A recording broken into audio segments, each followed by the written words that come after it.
थाना शाहराह फैसल की हुदूद में गुलिस्तान जौहर SHO फैसल गोल की टीम की दबंग कार्रवाई।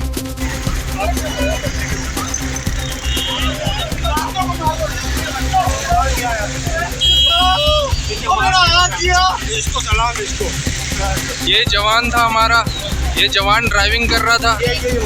इस जवान ने जो है अब गाड़ी के समेत जो है पीछे से उनको ठोका है, तो ये तीनों डकैत जो है इस दौरान ज़ख्मी हुए हैं।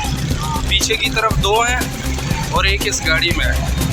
ये पुलिस की जवान ने जो है कार्रवाई दिखाई है अपनी जान की परवाह ना करते हुए। अस्सलाम वालेकुम। हाँ, ये अभी जो मिलीनियम को पुल चढ़ रहे हैं ना, यहाँ से न्यू प्लेक्स सेल में से जहाँ पुल पे चढ़ते हैं, GFS बिल्डर वालों की कैश वैन आई थी, तो उस पर इन्होंने भाई हमला किया। उनके गार्ड भी मार दिया, ठीक है, उनके गार्ड भी मार दिया उसको।